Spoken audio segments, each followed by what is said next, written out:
Genesis chapter 21.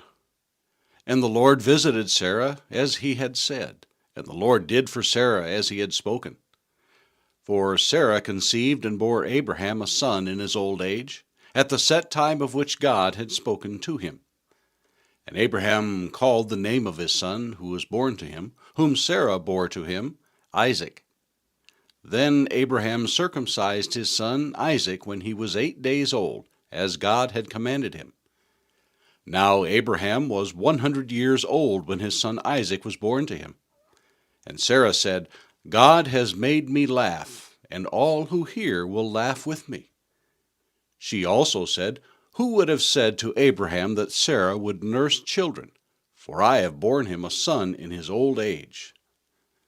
So the child grew and was weaned, and Abraham made a great feast on the same day that Isaac was weaned. And Sarah saw the son of Hagar the Egyptian, whom she had borne to Abraham, scoffing. Therefore she said to Abraham, Cast out this bondwoman and her son, for the son of this bondwoman shall not be heir with my son, namely with Isaac. And the matter was very displeasing in Abraham's sight because of his son. But God said to Abraham, Do not let it be displeasing in your sight because of the lad or because of your bondwoman. Whatever Sarah has said to you, listen to her voice, for in Isaac your seed shall be called. Yet I will also make a nation of the son of the bondwoman, because he is your seed. So Abraham rose early in the morning and took bread and a skin of water, and put it on her shoulder. He gave it and the boy to Hagar, and sent her away. Then she departed and wandered in the wilderness of Beersheba. And the water in the skin was used up, and she placed the boy under one of the shrubs. Then she went and sat down across from him at a distance of about a bow shot.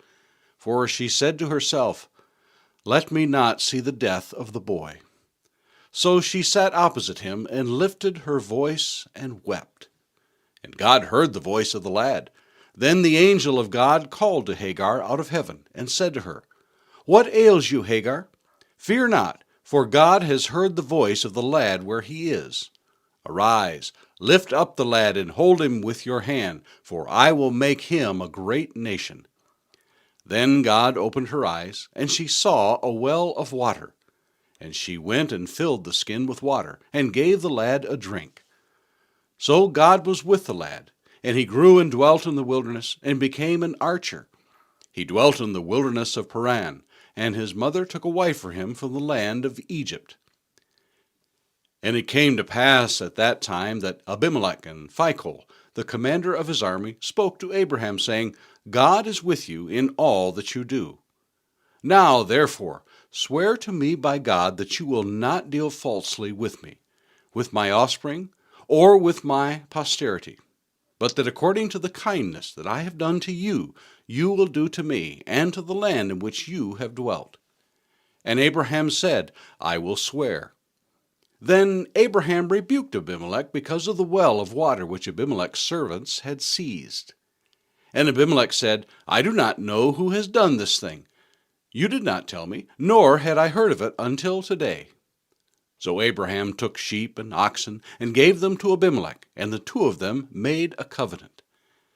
And Abraham set 7 ewe lambs of the flock by themselves. Then Abimelech said to Abraham, What is the meaning of these 7 ewe lambs which you have set by themselves? And he said, You will take these 7 ewe lambs from my hand, that they may be my witness that I have dug this well. Therefore he called that place Beersheba, because the two of them swore an oath there. Thus they made a covenant at Beersheba. So Abimelech rose with Phicol, the commander of his army, and they returned to the land of the Philistines. Then Abraham planted a tamarisk tree in Beersheba, and there called on the name of the Lord, the everlasting God. And Abraham stayed in the land of the Philistines many days. Genesis chapter 22. Now it came to pass after these things that God tested Abraham, and said to him, Abraham. And he said, Here I am. Then he said, Take now your son, your only son Isaac, whom you love, and go to the land of Moriah, and offer him there as a burnt offering on one of the mountains of which I shall tell you." So Abraham rose early in the morning, and saddled his donkey, and took 2 of his young men with him, and Isaac his son. And he split the wood for the burnt offering, and arose and went to the place of which God had told him. Then on the 3rd day Abraham lifted his eyes and saw the place afar off. And Abraham said to his young men, "Stay here with the donkey. The lad and I will go yonder and worship, and we will come back to you." So Abraham took the wood of the burnt offering, and laid it on Isaac his son. And he took the fire in his hand, and a knife, and the 2 of them went together. But Isaac spoke to Abraham his father, and said, "My father?" And he said, "Here I am, my son." Then he said, "Look, the fire and the wood, but where is the lamb for a burnt offering?" And Abraham said, "My son, God will provide for himself the lamb for a burnt offering." So the 2 of them went together. Then they came to the place of which God had told him. And Abraham built an altar there, and placed the wood in order. And he bound Isaac his son, and laid him on the altar upon the wood. And Abraham stretched out his hand, and took the knife to slay his son. But the angel of the Lord called to him from heaven, and said, "Abraham, Abraham." So he said, "Here I am."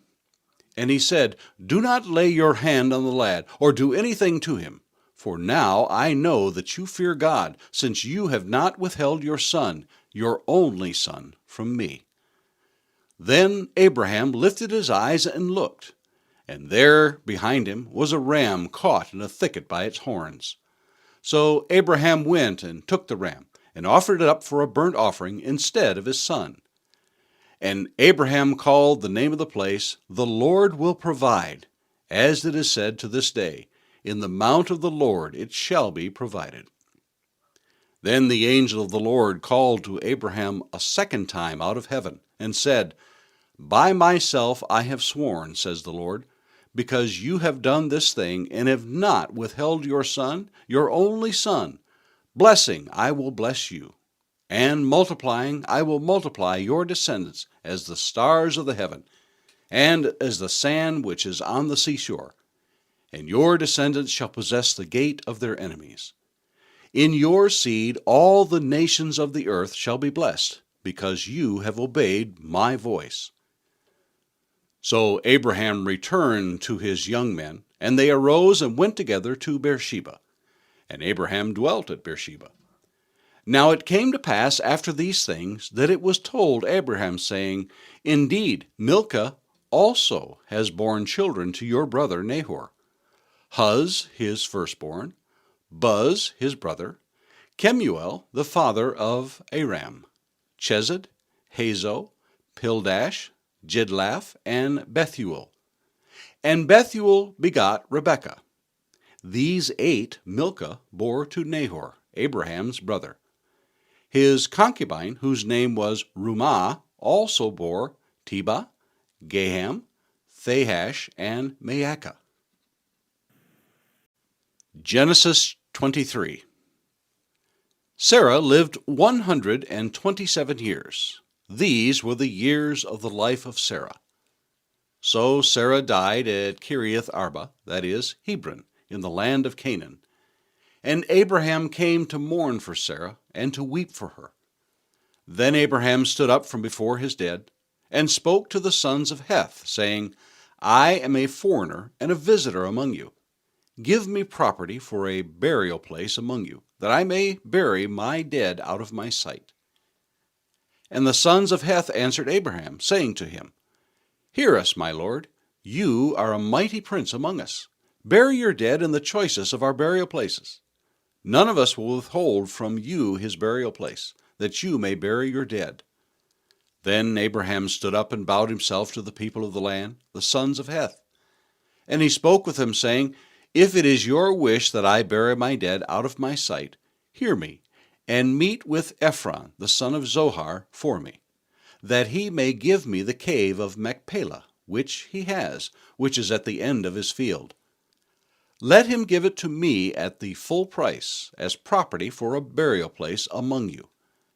Now Ephron dwelt among the sons of Heth, and Ephron the Hittite answered Abraham in the presence of his sons of Heth, all who entered at the gate of his city, saying, No, my lord, hear me.